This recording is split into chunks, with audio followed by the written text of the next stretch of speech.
بسم اللہ الرحمن الرحیم۔ السلام علیکم ورحمۃ اللہ۔ میں ہوں سعودی نما کے ساتھ لیاقت سلیم۔ آج سوموار 29 مارچ 2021 بے مطابق 16 شعبان 1442 ہے۔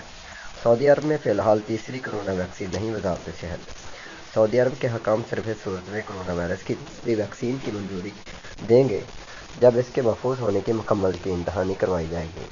عرب نیوز کے مطابق وزارت صحت کے ترجمان ڈاکٹر محمد العبد العالی نے اتوار کو کرونا وائرس کے حوالے سے ایک نیوز کانفرنس کے دوران بتایا کہ مملکت میں اس وقت 2 ویکسینز دستیاب ہیں، ایک فائزر بائیو انٹیک کی اور ایک آکسفورڈ ایسٹرازینیکا کی۔ ان کا کہنا تھا کہ تیسری ویکسین کا اعلان اس وقت ہوگا جب سعودی فوڈ اینڈ ڈرگ اتھارٹی اس کی منظوری دے گی۔ ان کا کہنا تھا کرونا وائرس کے کیسز میں مسلسل اضافہ پریشان کن ہے اور حکام صورتحال کا جائزہ لے رہے ہیں۔ ترجمان وزارت صحت نے مزید کہا کہ کرونا کیسز کی تعداد میں اضافہ یا کمی ایک ایسا معاملہ ہے جو لوگوں کے ہاتھ میں ہے۔ حفاظتی اقدامات پر عمل کرتے ہوئے ہم تعداد کو محفوظ حد میں لانا یقینی بنا سکتے ہیں۔ ترجمان نے بتایا کہ 60 سے 70% کیسز گھروں میں تقریبات کی وجہ سے ہوئے ہیں، باقی دفاتر، مساجد اور تجارتی مراکز میں قوانین میں نرمی کی وجہ سے ہو سکتے ہیں۔ ہمیں صحیح راستے پر سفر جاری رکھنا ہوگا تاکہ وبا پر قابو پا سکیں۔ تمام افراد جن کو ویکسین لگی ہے اور جن کو نہیں لگی ہر وقت حفاظتی تدابیر کا خیال رکھیں۔ سعودی عرب میں مسلسل تیسرے دن کرونا وائرس کے 500 سے زائد کیسز ریکارڈ کیے گئے ہیں۔ اتوار کو کووڈ-19 کے 531 کیسز رپورٹ ہوئے تھے۔ اب تک ملک میں کرونا وائرس کے 3,88,325 کیس سامنے آ چکے ہیں۔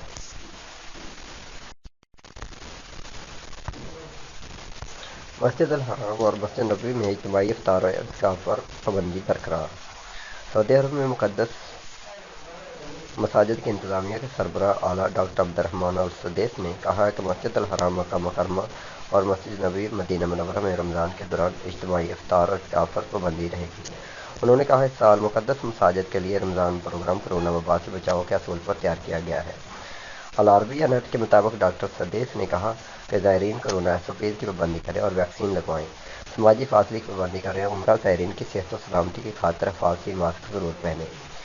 مقدس مساجد کی انتظامیہ کے سربراہ اعلیٰ نے مقدس مساجد کے لیے رمضان آپریشنل پروگرام 1442 سے متعلق تفصیلات کا اعلان سالانہ ورچوئل میڈیا کانفرنس کے دوران کیا ہے۔ انہوں نے کہا اجتماعی افطار اور اعتکاف پر پابندی جاری رہے گی۔ مطاف کے صحن کا ایک حصہ عمرہ زائرین کے لیے خاص ہوگا، جبکہ مسجد الحرام میں 5 مسلے ہوں گے۔ مشرقی صحن میں دیوی نماز کے لیے صفیں قائم کی جائیں گی۔ انہوں نے مزید کہا مسجد الحرام کے مترجمین زائرین کے لیے حرم گائیڈ کی سہولت فراہم کریں گے اور 23 زبانوں میں مفتیان کرام کے سامنے زائرین کے سوالات پیش کریں گے اور پھر ان کے جواب کا خلاصہ زائر کی زبان میں بیان کریں گے۔ السدیس نے بتایا کہ مقدس مساجد کی انتظامیہ زائرین حرم کے لیے مکہ مکرمہ گورنریٹ کے تعاون سے انفرادی افطار پیکٹ فراہم کرنے کی تیاری کریں گے۔ مسجد نبوی اس کے اندرونی بیرونی صحنوں اور دلانوں میں کہیں بھی زائرین اور نمازیوں کو شہری پیکٹ پیش کرنے کی اجازت نہیں ہوگی۔ انہوں نے بتایا کہ مزدوروں کے لیے مخصوص مسلے ہوں گے۔ مسلے سے مراد وہ جگہ ہے جہاں نماز ادا کی جاتی ہے۔ علاوہ ازیں حرم مکی کے مشرقی صحن میں طہارت خانے بھی مزدوروں کے لیے خاص ہوں گے۔ اجاد پول اور باب المرفوعات کے سامنے مزدوروں کے لیے طہارت خانوں کا انتظام ہوگا۔ جمعے کے خطبے اور سوالات کے جواب کے لیے اشاراتی زبان میں ترجمہ کرنے والے بھی مہیا ہوں گے۔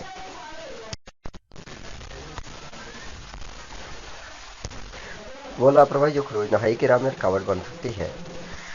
سعودی عرب میں رہنے والے غیر ملکی اس امر سے بخوبی واقف ہیں کہ یہاں سے مستقل طور پر جانے والوں کے لیے لازمی ہے کہ وہ اپنی ملکیت یا اپنے نام سے رجسٹرڈ خدمات کو ختم کرائیں، بقایا جات ادا کریں۔ ایسے تارکین کا اس وقت تک خروج نہائی ویزا نہیں لگایا جا سکتا جب تک کہ ان کے نام کا بجلی کا بل، ٹیلی فون کنیکشن، گاڑی یا کوئی چیز واجب الادا رقم ہو۔ جب تک ان سے خلاصی نہیں کرائی جا سکتی اس وقت تک خروج نہائی ویزا نہیں لگایا جا سکتا۔ اگر کسی کے نام پر گاڑی ہے تو اسے چاہیے کہ گاڑی فروخت کرے یا کسی دوسرے کے نام پر منتقل کرے۔ بعض افراد اپنی پرانی گاڑی جو چلنے کے قابل نہیں ہوتی اسے کباڑ کے طور پر فروخت کر دیتے ہیں، جسے یہاں عرف عام میں تشلیح کہا جاتا ہے۔ ایسے افراد انجانے میں یہ غلطی کر جاتے ہیں کہ گاڑی تشلیح میں فروخت کرتے وقت نمبر پلیٹ ٹریفک پولیس کے ریکارڈ سے کینسل نہیں کراتے، جس کی وجہ سے ان کا خروج نہائی نہیں لگتا۔ تشلیح میں گاڑی فروخت کرتے وقت یہ لازمی ہے کہ گاڑی کی نمبر پلیٹ ٹریفک پولیس کے ادارے سے کینسل کرائی جائے۔ جب تک نمبر پلیٹ کینسل نہیں کرائی جاتی گاڑی کی ملکیت برقرار رہتی ہے اور اس پر عائد سالانہ فیس بھی چڑھتی رہتی جاتی ہے۔ جو گاڑی کی ملکیتی کارڈ استمارہ کی ہوتی ہے، ملکیت کارڈ اور نمبر پلیٹ کو اپنے نام سے کینسل کرانے کے لیے تشدد سے حاصل کردہ فروخت کی مصدقہ رسید کے ساتھ ادارہ ٹریفک پولیس سے رجوع کرنا ہوتا ہے، جہاں نمبر پلیٹ جمع کرانے کے بعد گاڑی کو اپنے نام سے ہٹایا جا سکتا ہے۔ یہی معاملہ ٹیلی فون کنیکشن کا ہے۔ اگر کسی نے اپنے نام سے گھر میں ٹیلی فون لگایا ہوا ہے تو اسے کینسل کرانا لازمی ہے۔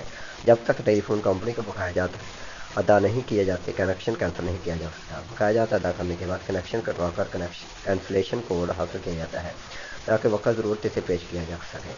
قرض یا مطالبات: اگر کسی بینک سے قرض لیا گیا ہو اور اس کی ادائیگی باقی ہونے کی صورت میں بھی فروئی نہائی نہیں لگایا جا سکتا۔ علاوہ ازیں اگر کسی سے ذاتی طور پر کچھ لین دین ہو اور جس سے رقم وغیرہ کا معاملہ ہو، اگر وہ متعلقہ عدالت سے اسٹے حاصل کر لے تو اس صورت میں بھی فروئی نہائی نہیں لگایا جا سکتا۔ جب تک قرض کی رقم ادا نہیں ہو جاتی اور معاملات صاف نہیں ہو جاتے اس وقت تک فروئی نہائی ویزا حاصل نہیں کیا جا سکتا، کیونکہ عدالتی حکم کے ذریعے محکمہ پاسپورٹ میں بھی اطلاعات دی جاتی ہے جس کی بنیاد پر سسٹم میں اس شخص کو بلاک کر دیا جاتا ہے اور اس کا فروئی نہائی نہیں لگایا جا سکتا۔ اگر کسی غیر ملکی پر کسی قسم کی خلاف ورزی کارڈ پر ہو اس صورت میں بھی اس کا فروئی نہائی یعنی فائنل ایگزیکٹ نہیں لگایا جا سکتا جب تک جرمانہ ادا نہ کیا جائے یا اسے معاف کرنے کا حکم نہ دیا جائے۔ جرمانوں میں ٹریفک چلان، اقامہ خلاصی وغیرہ کی تجدید میں تاخیر وغیرہ شامل ہیں، جن کی ادائیگی کے بعد ہی سسٹم کے ذریعے فروئی نہائی لگانا ممکن ہوتا ہے۔ کورونا کے 60 سے 70% کیسز کی بڑی وجہ اجتماعات ہیں۔ سعودی وزارت صحت نے خبردار کیا ہے سعودی عرب سمیت دنیا بھر میں کورونا کے کیسز میں اضافہ ہو رہا ہے۔ کورونا SOPs کی پابندی ناگزیر ہے۔ العربیہ کے مطابق وزارت صحت کے ترجمان ڈاکٹر محمد عبدالعالی نے کہا سعودی عرب میں کورونا وبا سے نئی مصدقہ کیسز میں اضافے کی بڑی وجہ اجتماعات اور حفاظتی تدابیر کی پابندی نہ کرنا ہے۔ وزارت صحت کا کہنا ہے سب لوگ حفاظتی ماسک، سماجی فاصلے، ہاتھوں کی سینیٹائزنگ اور مسافر سے پرہیز کر کے کورونا SOPs کی پابندی کریں۔ کورونا وائرس کو پھیلنے سے روکنے کے لیے یہ پابندیاں ضروری ہیں۔ سعودی صحت حکام کورونا ویکسین کے لیے پورے ملک میں سینٹرز کا جال بچھائے ہوئے ہیں۔ تمام لوگوں سے اپیل ہے کہ وہ پہلی فرصت میں صحتی ایپ میں اندراج کر کے ویکسین لگوا لیں۔ وزارت صحت نے تمام سعودی شہریوں اور مقیم غیر ملکیوں سے کہا ہے وہ 937 پر رابطہ کر کے صحت معلومات و خدمات اور کورونا وبا سے متعلق نئی معلومات حاصل کر سکتے ہیں۔ یہ سہولت سب کے لیے ہے، 24 گھنٹے مہیا ہے۔ اخبار 24 کے مطابق وزارت صحت کے ترجمان نے کہا حالیہ ایام میں کورونا وائرس لگنے کے 60 سے 70% کیسز گھروں میں دوستوں، پڑوسیوں اور رشتہ داروں کے حد سے زیادہ تعداد میں جمع ہونے کی وجہ سے ہوئے ہیں۔ عبدالعالی نے گزشتہ روز پریس کانفرنس میں بتایا کہ حالیہ کورونا کیسز میں 40% مساجد، پبلک مقامات اور تجارتی مراکز میں وائرس لگنے کا نتیجہ ہے۔